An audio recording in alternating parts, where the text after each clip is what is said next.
Derrière le grand homme qui était le professeur Joseph Kizerbo et qu'il reste, sommeillait avec humilité un grand volcan, une femme déterminée.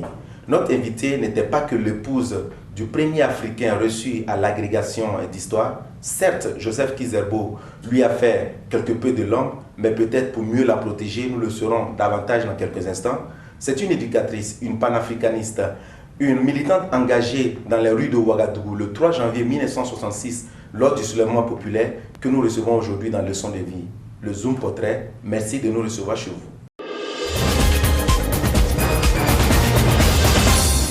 Jacqueline Marie-Thérèse Kizerbo, née Koulibaly, a vu le jour le 23 septembre 1933 à Ségou, au Mali.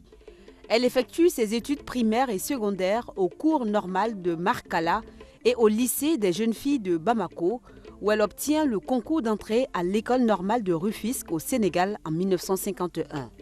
Après son admission au baccalauréat série philosophie au lycée Van Vollenhoven de Dakar, elle poursuit des études en propédeutique, philosophie anglaise, littérature anglaise à la Sorbonne à Paris, où elle obtient la licence en 1956. C'est également en 1956 qu'elle épouse Joseph Kizerbo, éminent historien et homme politique burkinabé.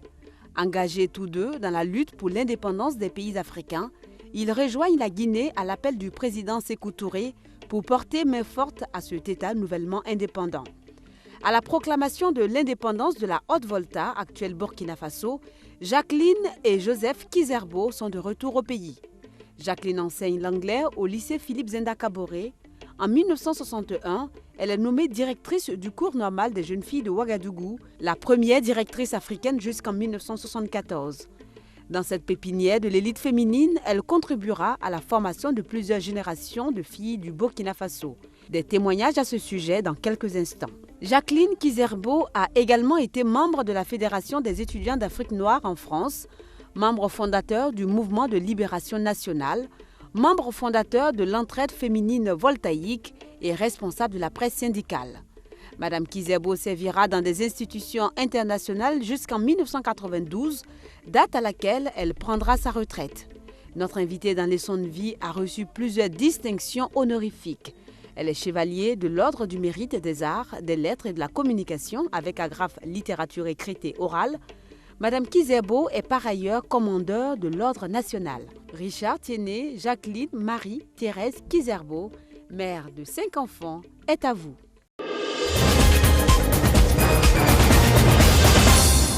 Vous l'avez constaté avec nous, téléspectateurs, téléspectatrices de BF1, à travers ce Zoom Portrait, que notre invitée du jour est une grande dame. Nous sommes à la résidence aujourd'hui des Kizerbo. Merci d'avoir accepté notre invitation, Madame Kizerbo. C'est à nous de vous remercier de nous avoir permis de nous déplacer dans votre intimité ici dans votre résidence. Bienvenue, vous êtes chez vous. Merci. Situez-nous votre quartier, on est où exactement?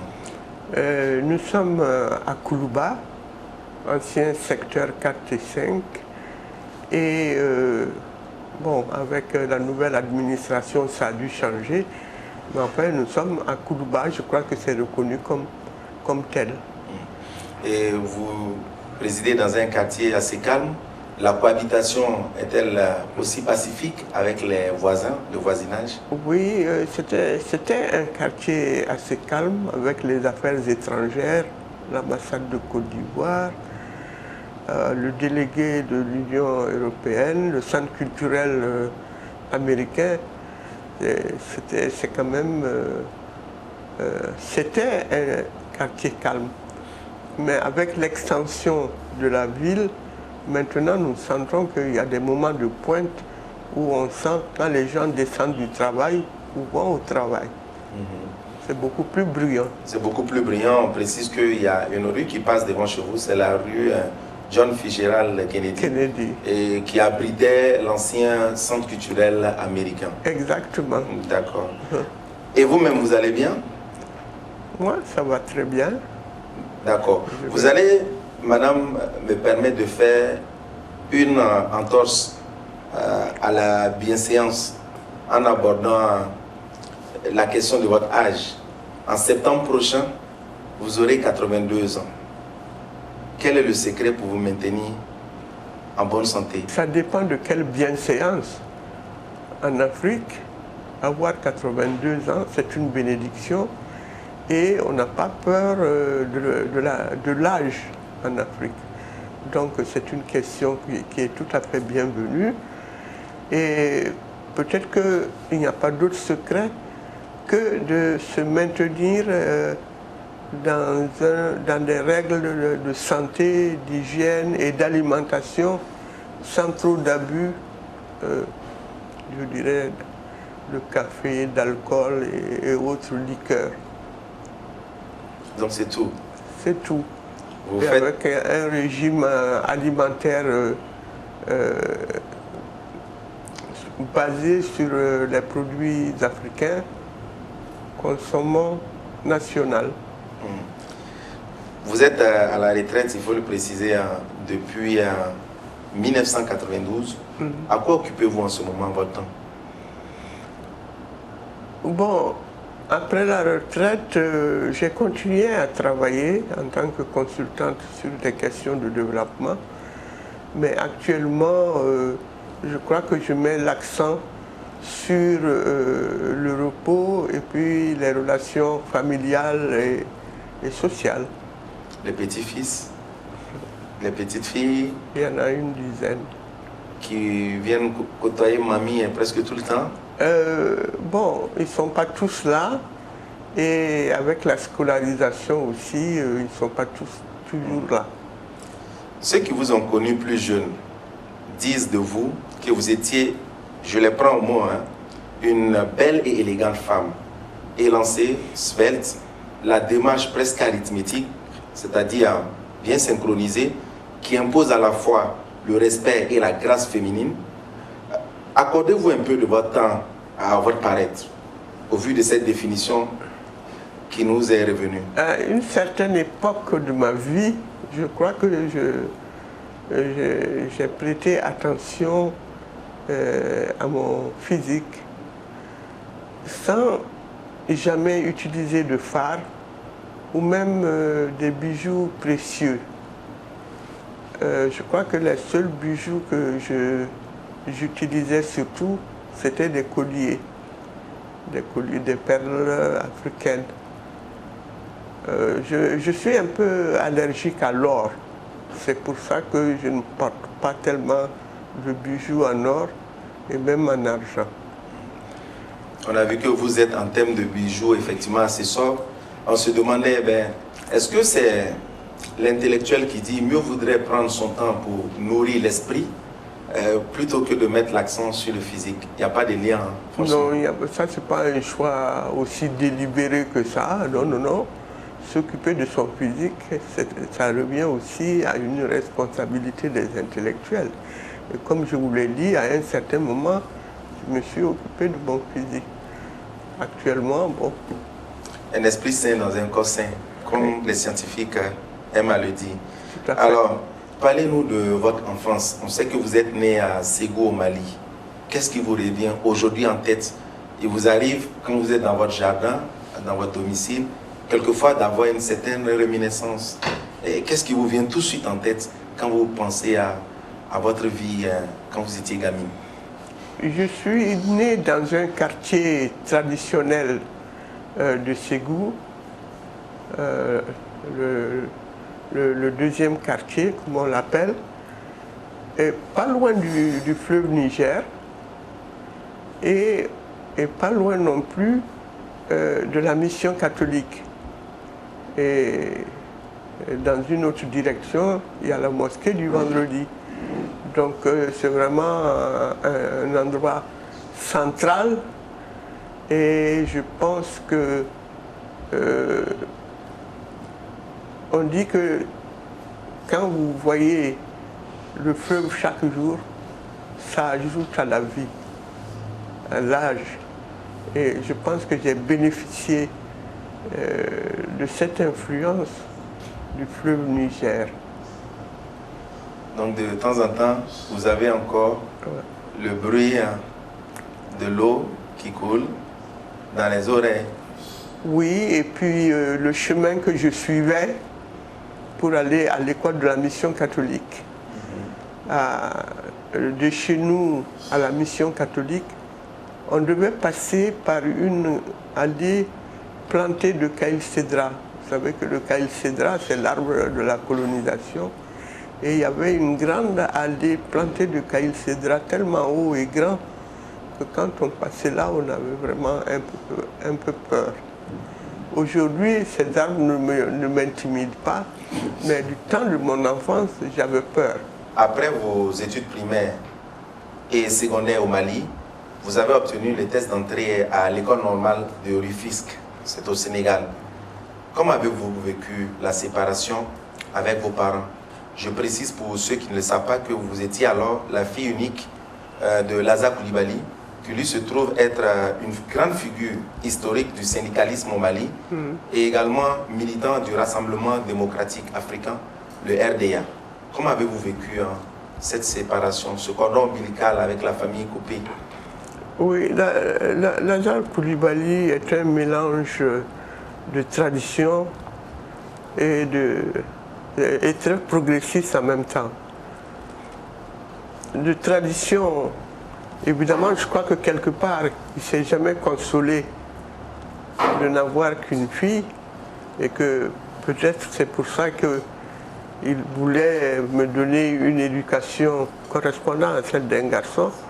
Mais en même temps, il était très progressiste parce qu'il ne voyait pas d'inconvénient à ce que sa fille quitte le Soudan pour aller à Rufisque suivre des études secondaires. Le Soudan, c'était le Mali à l'époque, comme on l'appelait, le Mali. C'était actuel Mali, et Soudan autrefois. Et le Soudan faisait partie évidemment de l'ex-AOF. Afrique occidentale française. Et c'est parce que le Soudan faisait partie de l'AOF et que Rufisque était une école fédérale pour l'AOF. Et il n'y avait pas de second cycle dans toutes les colonies. Donc au Soudan, il n'y avait pas de second cycle. Et le second cycle était disponible seulement à Rufisque. Au Sénégal. Au Sénégal. Quels sont les livres qui ont marqué alors votre cursus scolaire?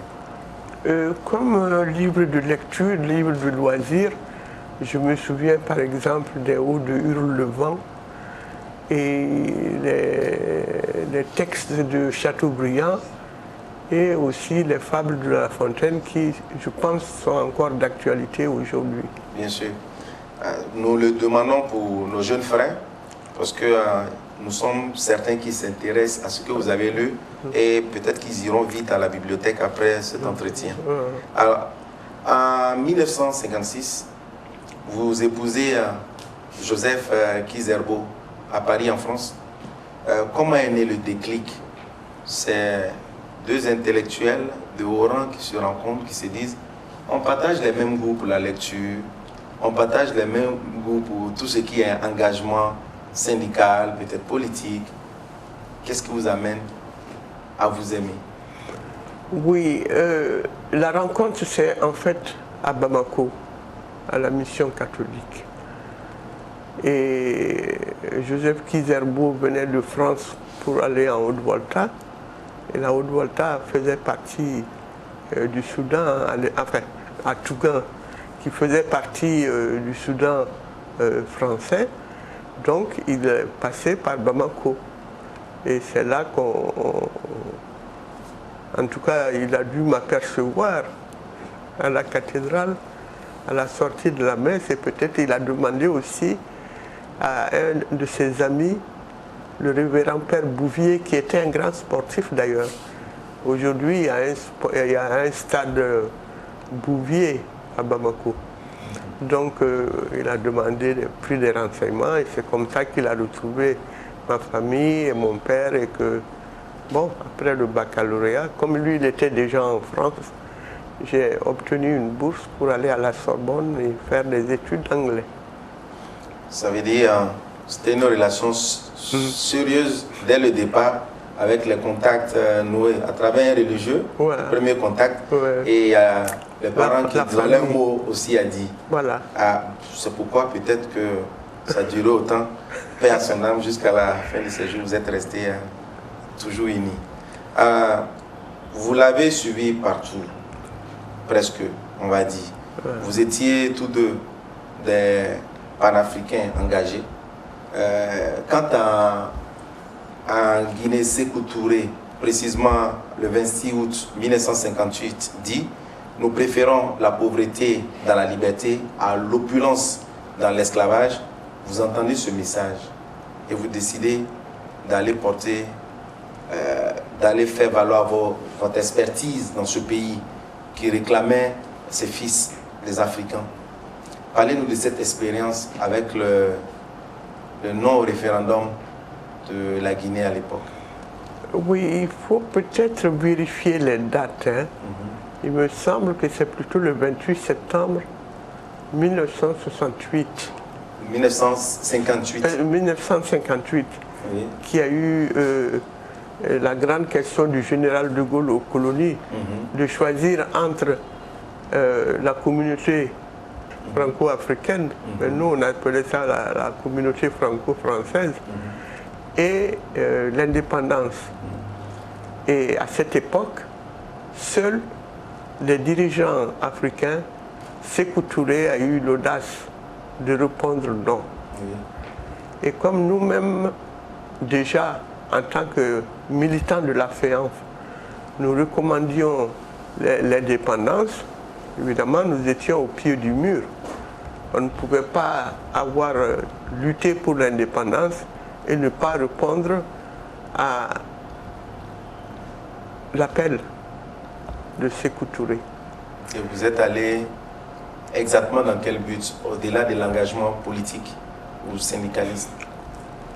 Il faut dire qu'à cette époque, les cadres qui avaient terminé leurs études avaient pratiquement choisi tous d'aller à Dakar, la capitale fédérale, parce que nous voulions constituer une masse critique justement pour relever le défi.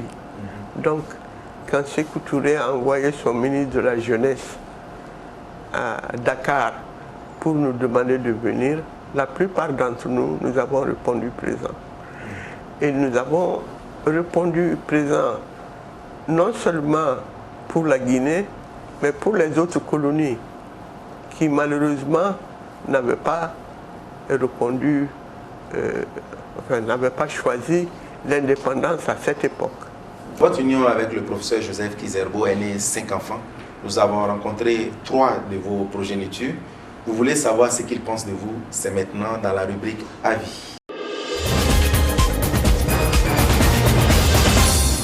Je me rappelle d'une maman directrice qui était très aimée et respectée de ses élèves et qui avait le souci de développer la vie en communauté, d'inculquer le respect, la foi, le patriotisme, même le panafricanisme dans son éducation des jeunes filles. C'est vraiment des souvenirs ancrés dans le cours normal des jeunes filles. Moi, je me considère comme un enfant du cours normal, puisque je suis né pendant que les parents étaient là-bas.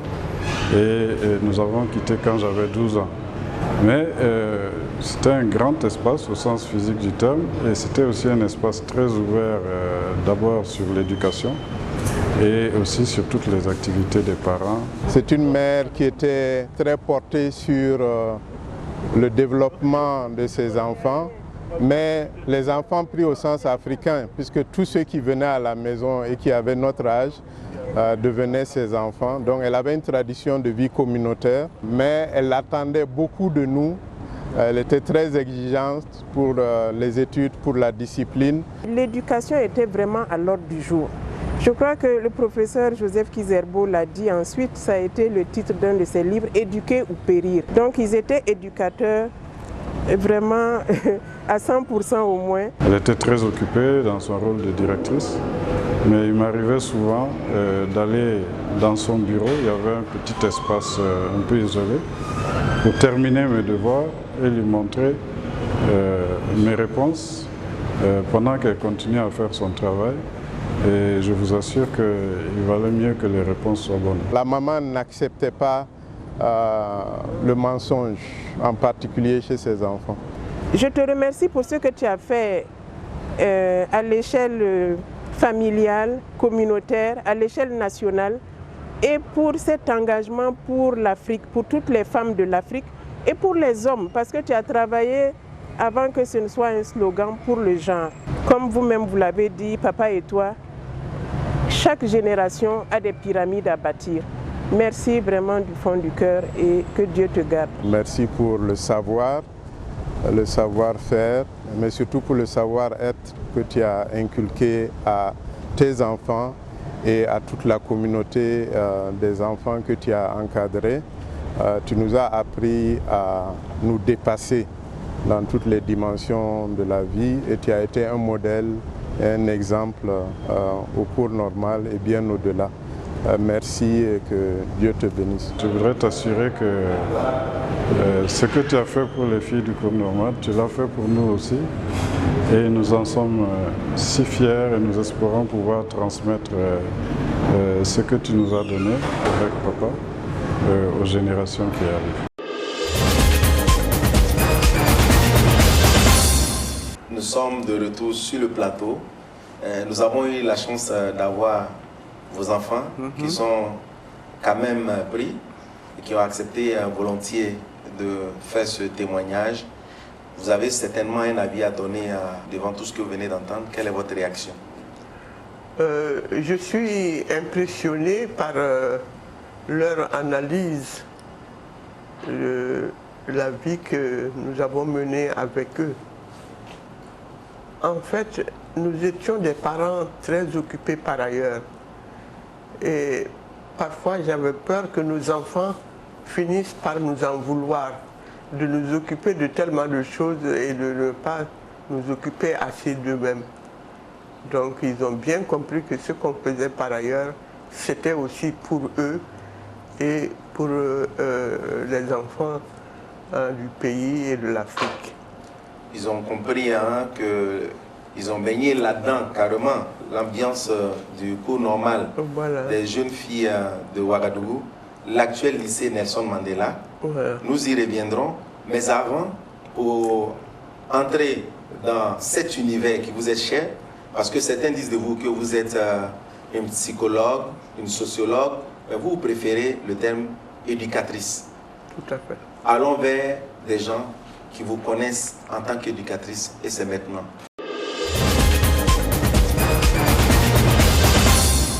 Les filles lycéennes, lorsqu'elles étaient boursières, pouvaient se retrouver à l'internat au cours normal. Quand je suis arrivée en 6e au cours normal de jeunes filles, elle également, elle arrivait pour sa première fois pour diriger l'établissement.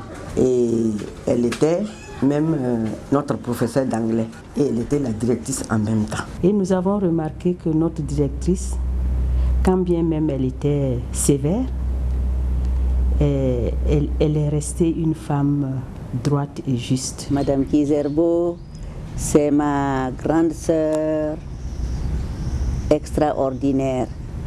J'ai travaillé avec elle pendant 8 ans. Elle était une femme imposante. Elle avait un charisme qui s'imposait de lui-même. Madame Kizerbo, c'est une maman tout court. Parce qu'à l'internat, elle a su nous apporter une éducation, un encadrement particulier qui a fait de nous, je dirais, des femmes accomplies aujourd'hui. Quand nous y étions, nous vous prenions pour une méchante femme. C'est maintenant que nous avons compris que c'était plutôt de la rigueur, de la fermeté, afin que nous puissions être ce que nous sommes maintenant. Elle nous a encadrés et c'est ce qui me fait dire qu'elle est une grande dame. Elle nous sert d'exemple pour beaucoup de cadres féminins de notre pays et même d'ailleurs. Chère grande sœur Jacqueline Kizerbo, j'ai gardé un merveilleux souvenir de la collaboration avec vous. Vous m'avez appris beaucoup de choses. Vous m'avez respecté, vous m'avez supporté et cela, je ne l'oublierai jamais. C'est peut-être d'abord lui demander pardon parce qu'à l'internat, comme vous savez, à cet âge, on n'est pas toujours facile. Mais elle ne s'est jamais découragée. Et vraiment, elle nous a fait individuellement à chacune de nous du bien, beaucoup de bien par son encadrement. Avec votre bonne équipe de professeurs, de surveillantes, de tous nos collaborateurs, le personnel d'appui, fait une œuvre grandiose, utile, en formant ces jeunes filles du cours normal de jeunes filles qui ont été l'élite de notre pays et qui chacune apporte sa pierre à la construction de notre pays. Merci, grande sœur Jacqueline Kizerbo. Maman Jacqueline Kizerbo, merci pour ce que vous avez apporté à cette bonne génération de filles, de jeunes filles qui sont devenues aujourd'hui des mamies, mais qui vous considèrent du fond de leur cœur comme une mère qui a su les éduquer, une mère qui a su les accompagner. C'est ainsi que nous allons vous immortaliser. Merci. Madame Jacqueline Kizerbo, nous vous remercions infiniment de tout ce que vous avez fait pour nous.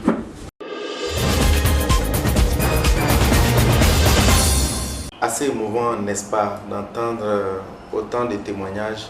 On retient que vous êtes l'exemple type d'éducatrice parfaite, à la limite, la mère de toutes ces jeunes filles qui étaient soit en même temps au cours normal des jeunes filles à l'internat, mais d'autres qui étaient dans d'autres établissements, mais qui résidaient au niveau de l'internat. Votre réaction après avoir entendu ses collaboratrices et ses élèves? Mon Dieu, que dire après tant de témoignages? Vous avez dit tout à l'heure qu'on parle de sociologue ou de psychologue et que je préfère éducatrice. Mais l'éducation implique toutes ces connaissances. Pour éduquer des enfants, il faut connaître la société à laquelle ils appartiennent, d'où ils viennent et pour quelle société on les forme. Et il faut aussi connaître ces jeunes, leurs difficultés, les problèmes qu'elles rencontrent et comment les aider à surmonter ces difficultés. Alors parfois, effectivement, on a l'air d'être méchante, de les empêcher de faire ce que, à l'époque, leur paraissait bien.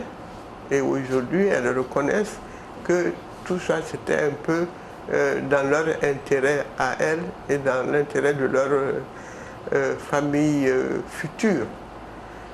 Donc, c'est à mon tour de leur dire merci et de leur exprimer ma reconnaissance pour tout ce qu'elles ont témoigné et qu'elles incarnent aujourd'hui pour le pays. Elles vous l'ont aussi bien rendu en vous organisant 72 heures d'hommage. C'était du 29 au 31 mai 2015. Et la statuette que nous avons juste dans le décor est un des cadeaux hommages qu'elles vous ont décerné. Tout à fait mérité à votre image pour l'éducation que vous leur avez donnée. Et puis elles l'ont précisé elles-mêmes, c'est quand même les pionnières, les premières filles intellectuelles que vous avez formées. Pour cela, la nation vous reste indéfiniment redevable. Précisons également que contrairement à la plupart des enseignants blancs à l'époque, qui étaient plutôt soit des instituteurs, soit des cadres coloniaux reconvertis, vous étiez quand même une intellectuelle formée à la Sorbonne qui débarquait sans complexe au niveau de cet établissement juste quand le Burkina Faso obtenait son indépendance, n'est-ce pas? Alors, vos filles retiendront cette phrase de vous, elles ont insisté pour que pendant l'émission, nous revenons sur la formulation. Vous allez nous dire c'est la bonne. Je vous moult fois dit de ne pas aller vous accrocher au grillage pour échanger des baisers volés. Ils vous suceront comme des oranges et rejetteront la peau. Est-ce que c'est exactement le thème que vous employez pour les orienter? Je ne sais pas trop si c'est les mots exacts, oui, mais c'est exactement l'idée qu'elles peuvent se laisser entraîner par des plaisirs passagers et qui compromettent leur vie. Et malheureusement, certaines ont perdu même la vie avec des grossesses non désirées et des tentatives d'avortement.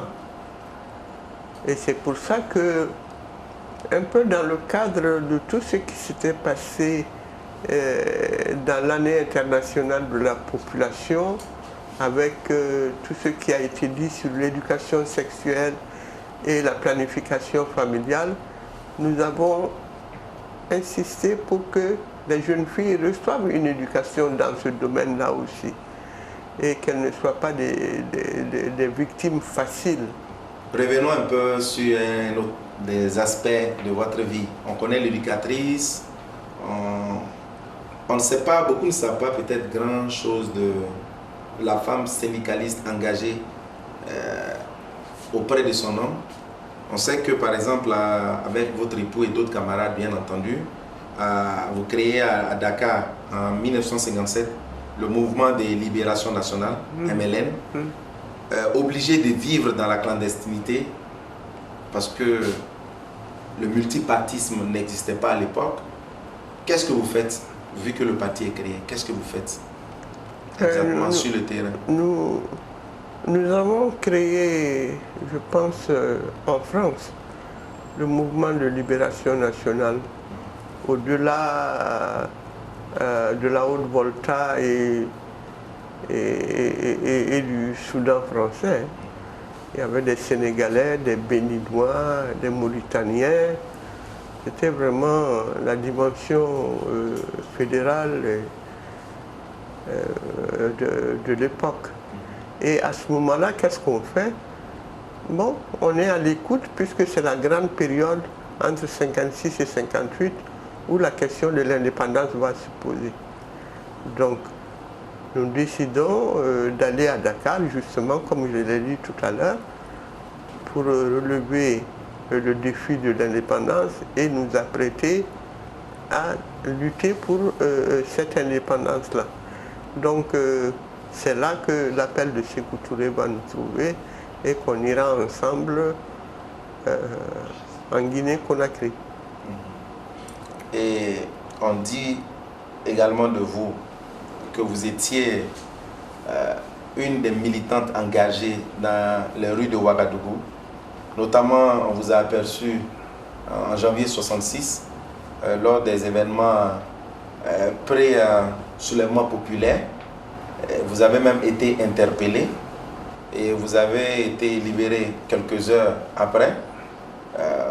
À l'époque, les normaliennes, vos élèves et quelques femmes étaient venues réclamer votre libération en ces termes, libérer notre mère. Que retenez-vous de ce moment historique?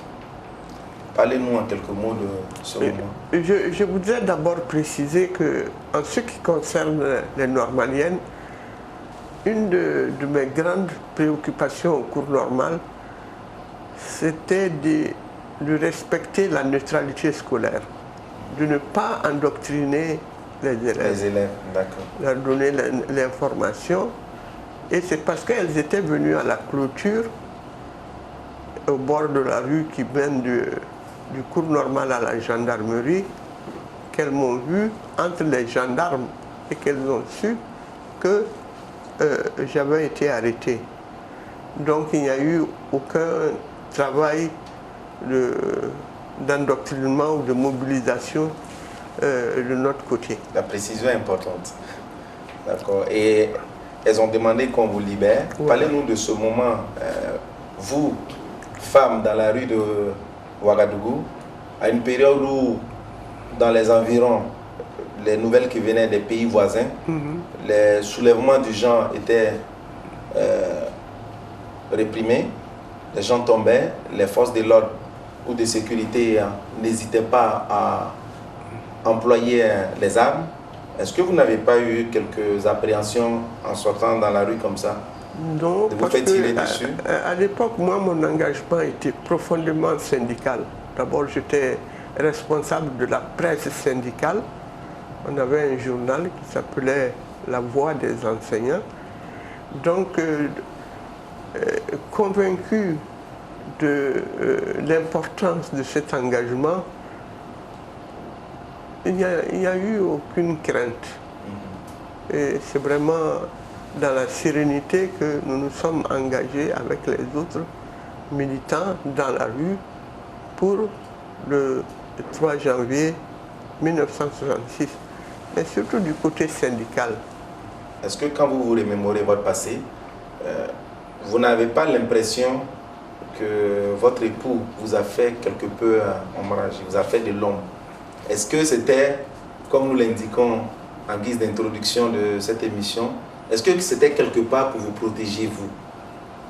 Parce que vous êtes quand même une femme engagée, mais l'épouse de Joseph, le professeur Joseph Kizerbo. Non, je pense vraiment que ce qui a caractérisé nos rapports, c'est des rapports de respect de l'un et de l'autre dans ces engagements. Et je crois qu'il n'y a eu aucune condescendance, aucune tentative de me protéger. Il m'a toujours laissé m'exprimer tel que je l'entendais. Quel type de père il était pour ses enfants? C'est quand même un père qui cherchait à dégager quand même du travail, du temps pour ses enfants. C'est bon de travailler pour les autres, mais c'est bon aussi de ne pas oublier sa famille. Quel type d'époux il était? Attentionné, attentif à l'écoute de l'autre et pour des échanges, j'allais dire, égalitaires. Il vous a laissé un lourd héritage, c'est toutes ces productions livresques, et la fondation Joseph Kizerbo existe. Parlez-nous un peu de cette fondation. Comment elle est gérée? Comment s'y rendre? Pour ceux qui ont envie d'en savoir davantage sur cet illustre personnage de l'histoire au Burkina Faso. Oui, donc ce n'est pas seulement à sa famille qu'il a laissé la fondation. Il y a tous ceux qui ont travaillé avec lui de longue date sur les questions de développement. Et la fondation a été créée avec un accent particulier sur le centre de documentation où nous avons essayé de regrouper et de mettre à la disposition des jeunes des livres sur l'Afrique, sur la culture, sur l'histoire. Mais vous savez que la culture n'est pas facile à financer en Afrique. Nous avons tenu bon avec le soutien d'un certain nombre de partenaires, tels que la coopération luxembourgeoise, l'UEMOA et l'UNESCO dans une certaine mesure. Mais je dois dire qu'actuellement, nous devons chercher d'autres moyens pour maintenir et pérenniser cet effort et cet héritage. Lui donner son autonomie. On apprend aussi qu'il y a des ouvrages qui sortent même après le départ du professeur Joseph Kizerbo. Il y en a suffisamment des écrits, des manuscrits encore dans les tiroirs. Oui, il y a à peu près 7 à 8 titres posthumes qui ont été déjà publiés, et il y a encore des manuscrits qui pourraient être édités et publiés. Donc il y a du travail à faire, Et il faut rechercher les moyens pour le faire.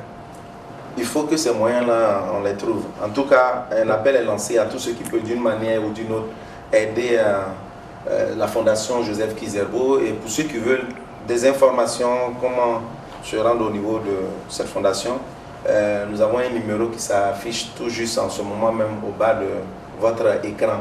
Voilà, vous pouvez appeler et prendre les renseignements que vous souhaitez. Nous allons passer à une rubrique cliché pour vous commenter 3 photos au choix. Et c'est maintenant. Là, c'est le jour du mariage à Paris avec Alioune Diop de Présence africaine comme mon témoin à moi et Madame Luisette Diakité comme témoin du professeur Kizerbo. Donc c'est à la mairie du 6e arrondissement à Paris. C'était un des plus beaux jours de votre vie. Un des plus beaux jours.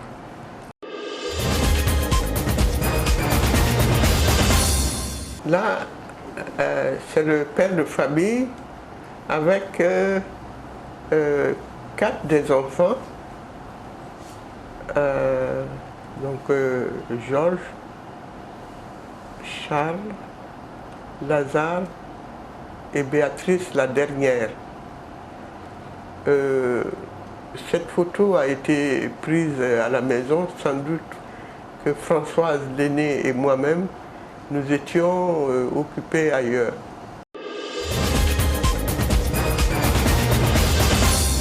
La dernière photo, une des plus récentes d'ailleurs, avec Mamadou Dia du Sénégal et avec lequel nous avons travaillé à l'internationale africaine, l'internationale socialiste africaine. Ça, c'est dans les années 90-92.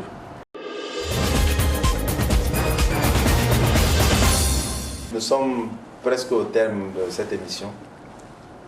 Nous abordons les questions classiques. Nous aimons à le dire à nos invités pour qu'ils comprennent qu'il n'y a pas de questions pièges. Ce sont les mêmes questions que nous leur posons tous. Alors, dites-nous, Madame Jacqueline Kizerbo, quel était, à votre avis, le jour ou l'événement le plus heureux de votre existence? À ce jour, si nous pouvons nous répéter. C'est certainement le jour où, à sa manière, Sékou Touré a envoyé un avion de Conakry à Dakar pour prendre les intellectuels africains qui ont répondu à son appel. À l'époque, nous étions des fonctionnaires français et avec une belle carrière devant nous. Et on nous disait, vous allez en Guinée, vous n'aurez pas de salaire, vous n'aurez pas à manger et vous allez à l'aventure, comme on dit aujourd'hui. Mais l'aventure ne nous a pas fait peur. Quand nous sommes arrivés sur le tarmac à Conakry, la garde républicaine, la garde nationale était là. Et elle a joué pour nous l'hymne national de Guinée, Alpha Yaya. Alpha Yaya, Bemankan, Tono de Benyadjibo. Et Alpha Yaya, tout le monde ne se ressemble pas, mais c'est parce qu'il y a un bénéfice quelque part qu'on pleure une personne. Et moi, j'ai pleuré. J'ai pleuré parce que j'étais très ému d'être dans cette Guinée, précurseur de l'Afrique indépendante. Et de là, il nous a conduits directement à l'Assemblée nationale, où nous avons droit à un discours de bienvenue.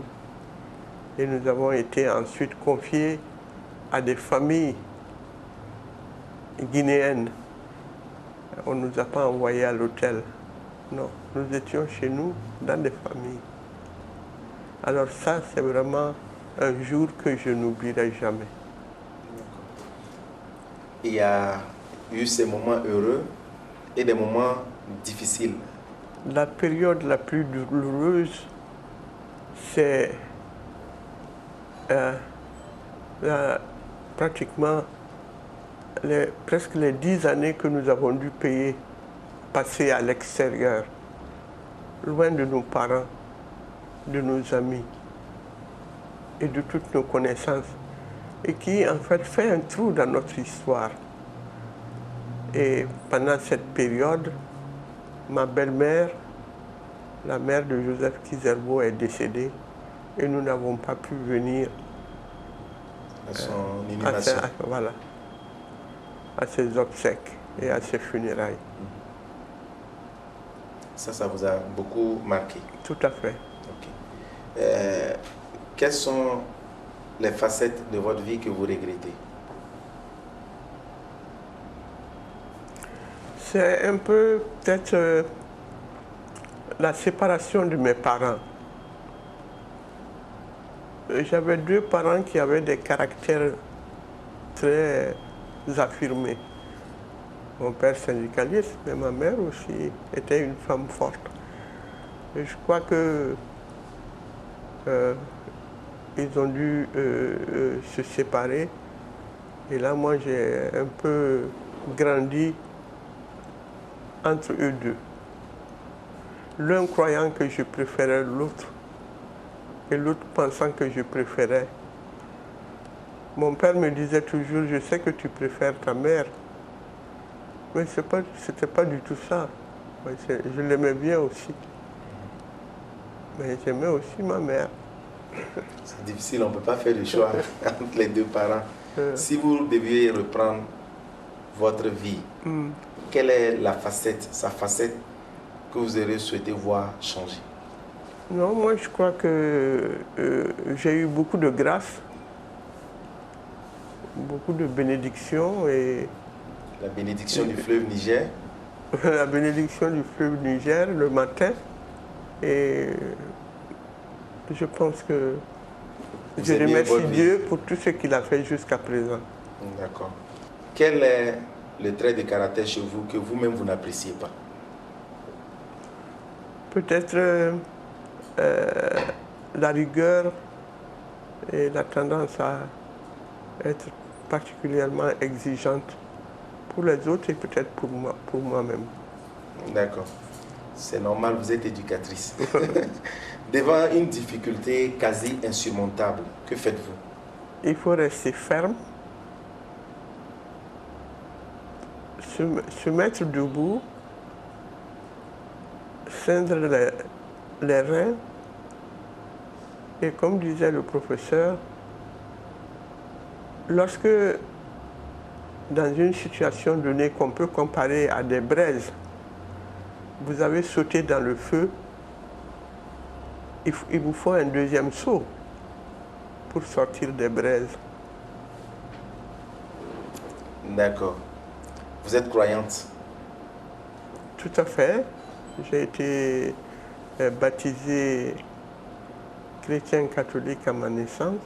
J'ai pratiqué les écoles primaires catholiques au primaire et par la grâce de Dieu, j'ai épousé le fils de Di Alfred Diban, un des premiers chrétiens du Burkina Faso, et dont la cause est à l'étude actuellement à Rome. D'accord. À présent, votre message pour l'ensemble de tous ceux-là qui nous suivent, dans un certain contexte, au cours normal des jeunes filles, nous vous aurons demandé de passer un message à toutes ces filles que vous encadrez. Mais là, nous ouvrons large le boulevard pour que ce soit toute la jeunesse, autant les garçons que les filles. Quel message vous leur adressez? Je pense qu'il faut bien analyser la situation qu'on vit. Actuellement, nous avons beaucoup de facilité pour communiquer avec le monde. Mais ceci ne doit pas nous faire oublier que nous avons une identité, que nous avons des identités propres et qu'au rendez-vous du donner et du recevoir, les Africains ont quelque chose de spécial à apporter. Donc, il ne faut pas se contenter de singer ce qui se fait ailleurs. Il faut étudier ce qu'il y a chez nous de particulier, de spécifique et de précieux. On ne développe pas. On se développe. C'était du professeur Kizerbo, une citation chère au professeur Kizerbo. C'est pratiquement la fin de cette émission, mais avant, j'aimerais savoir une chose aussi. On n'en a pas parlé en début. Pourquoi vous avez étudié l'anglais? Pour la jeune sahélienne que vous étiez, pourquoi vous n'avez pas suivi des études en médecine pour être avocate, vu que vous étiez engagée pour les droits humains? Je pense que l'époque coloniale est marquée par deux langues étrangères, le français et l'anglais. Et peut-être inconsciemment, dans la recherche de l'intégration africaine, de l'unité africaine, je me suis intéressé à l'anglais pour pouvoir mieux connaître les pays anglophones. Vous aviez soif de connaissances? Soif de connaissances de chez nous et d'ailleurs. Ces deux suggestions pour terminer. Une citation qui vous est chère dans une ethnie de votre choix, que vous traduisez en français, pour ceux qui ne comprennent pas l'ethnie, bien entendu. Et on va finir par le chant. Mais on commence par... Vous avez beaucoup fait chanter les normaliennes. Donc ce serait à votre tour, mais un bout. On va pas... Ce serait juste un bout, un refrain ou en tout cas libre choix à vous. Mais on commence par la citation. Quelle citation vous vient en tête dans une ethnie? Oui, j'ai parlé tout à l'heure d'identité et d'apport spécifique de l'Afrique au monde et la nécessité de se connaître soi-même. Donc, Kasso don, Kayiri don, Kaji don, Obekani, Ngayera don de Kapsa Obeye. Donc, savoir monter à cheval, savoir monter sur les arbres, savoir nager, tout ça est parfait. Mais se connaître soi-même vaut mieux que tout. C'est bien dit. La connaissance de soi ouvre des boulevards de réussite. C'est bien dit. Et le chant, bonus. Quel chant vous fredonnez, que vous aimez, un artiste particulier ou un chant qui vous a marqué pendant votre enfance? Quoi? Maningako, Maningako, Dijukako, Matie. Si vous êtes en face d'une situation qui concerne un ami, ou bien un adversaire, vous les traitez de la même manière. Et comme ça, personne ne saura de quel côté vous êtes. Vous aurez pu faire une artiste. Vous croyez? Oui, parce que on ne s'attendait pas à avoir le chant. On se disait, est-ce que Mme Jacqueline Kizerbo va accepter de chanter? Mais au final, quand on essaie de faire un flashback depuis le début de cette émission, on a eu droit à deux chants. Celui que vous venez d'interpréter et l'hymne national à votre descente d'avion que vous avez bien traduit pour nous. Merci pour ce témoignage, pour ces leçons de vie partagées. Nous sommes au thème de cette émission. Est-ce que vous avez un mot à dire pour conclure leçon de vie? Encore merci aux élèves, aux jeunes avec lesquels j'ai eu à travailler. Merci à toutes les femmes et à tous les hommes que j'ai côtoyés dans mes différents engagements et que Dieu nous garde. Et merci aussi à cette équipe impressionnante de jeunes techniciens que je regarde avec beaucoup d'admiration, hommes et femmes. Merci. Merci à l'équipe de réalisation et de production de Leçons de vie. Merci également à tous ceux-là qui ont accepté nous faire des témoignages au sujet de l'invité du jour. Une grande dame, une femme qui s'est ouverte à nous, à l'équipe de la télévision au cœur de nos défis. Merci et bonne suite en suivant le reste des programmes des BFM.